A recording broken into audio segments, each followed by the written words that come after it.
Alright guys, I have entered the Meatloaf Wars. So we're gonna make meatloaf today, and I challenge everybody to bring it on because I got some tasty meatloaf. So hang out and I'll show you the recipe for my meatloaf. Alright, this is what you're gonna need to make the meatloaf that I make. So we got 3 pounds of ground beef here. We have chunky salsa. You can use any salsa you want, but make sure it's chunky because if it's not, it's gonna make your meatloaf really watery. It's not gonna be very good. We got a sleeve of Ritz crackers. We got 1 medium-sized bell pepper, 1 can of tomato paste, 1 onion. So we're gonna start chopping these onions, bell pepper up, and then we're just gonna take this meat, put it in a bowl, mix all this together, squish it all together, and then I'll show you what we're gonna do then.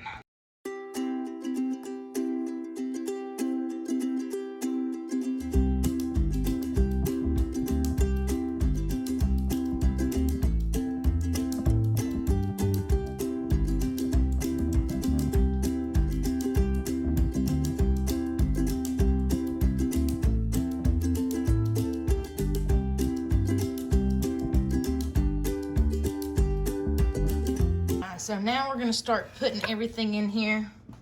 I have the bell pepper chopped up and I have the onions chopped up, and I don't like raw onions. I do eat cooked onions. So I want these to get done, very well done. So I slice them super small and super thin so I'm not eating raw onions in my meatloaf. I wouldn't be able to stand it. I'm one of those weird people that if they're not cooked, I can't eat them. But anyway, we're fixing to add all of our ingredients in here and mix. All right, so we're gonna put our onion and our bell pepper in here.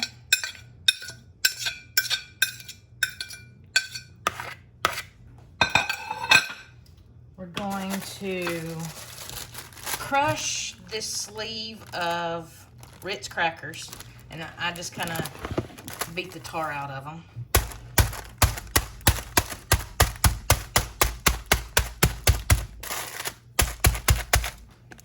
Woo!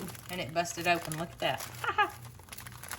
Making a mess. Making a mess. I'm pretty good at that. Anyway, we got them crushed up now. We're going to put them in the meatloaf. Add our crushed Ritz crackers to the meatloaf, and it's busted at both ends, so probably gonna fall out both ends. Anyway, there's our crackers. We're going to add our salsa. And what's really good about this salsa is it has tomatoes, it has peppers, it has onions, it has garlic, it has everything that you put in a meatloaf, all in a can. And you really don't even have to add the bell peppers and onions if you don't want to, the fresh ones. I just like to, but if I was in a bind and in a hurry, buddy, I would slap this in there in a heartbeat and leave the fresh ones out. All right, so this can seems like a lot to put in here, so I'm gonna put a little bit. We're gonna mix it up. We're gonna see what the consistency is and how much I should, if I should add more. I'll probably put half the jar in there right now.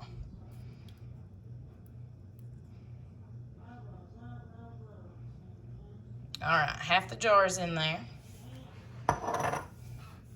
Now we're gonna add some tomato paste.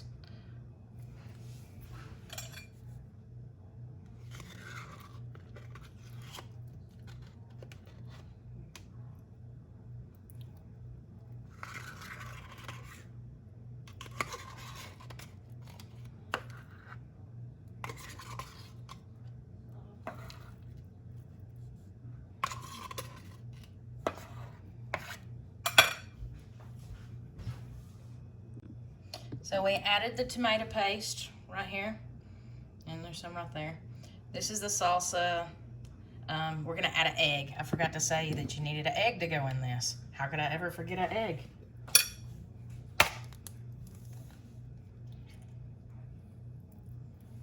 We prefer no holes in there. So I have an egg in there. Now I'm just gonna mix all this with my hands.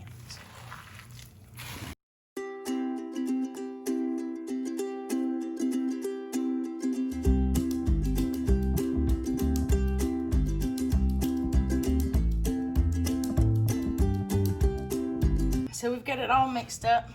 Seems like it's a pretty good consistency. I am not gonna add any more salsa. I'm just gonna leave it as it is. And I'm gonna put it on a pan. So as watching the Meatloaf Wars, I watched a couple recipes, and I'm not the only one that uses one of these pans. This really helps. Takes the grease, it falls to the bottom, and you don't have a meatloaf that's sitting in greasy and nasty when it gets done. It's very unappealing to me to have a meatloaf sitting in a pan of grease. This lets it drain to the bottom. So we're gonna go ahead and put it on the pan.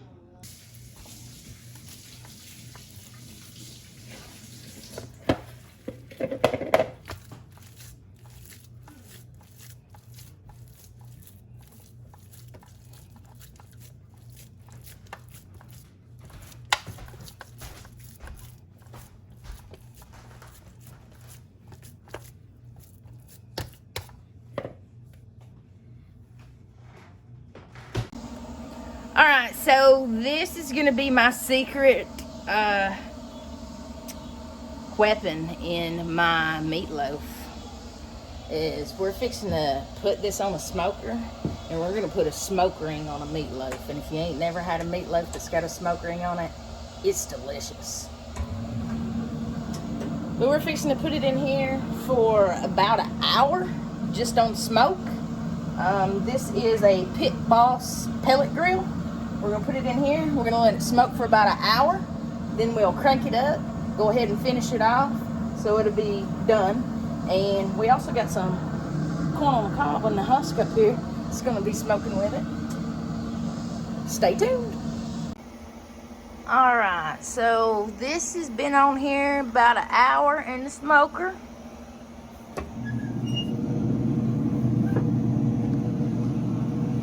Looking pretty yummy. So now we've turned this up to about 350. We're gonna leave it on 350 until the internal temperature of this meatloaf gets to 160. It will be done at 160, the internal temp.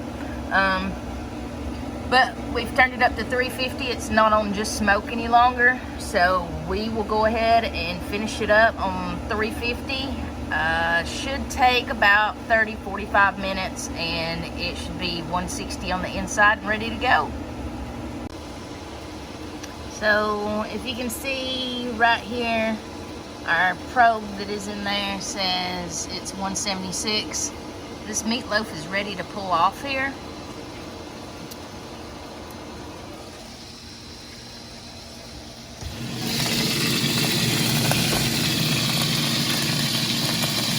There's our meatloaf, our corn, fixing to pull it off, bring it on inside.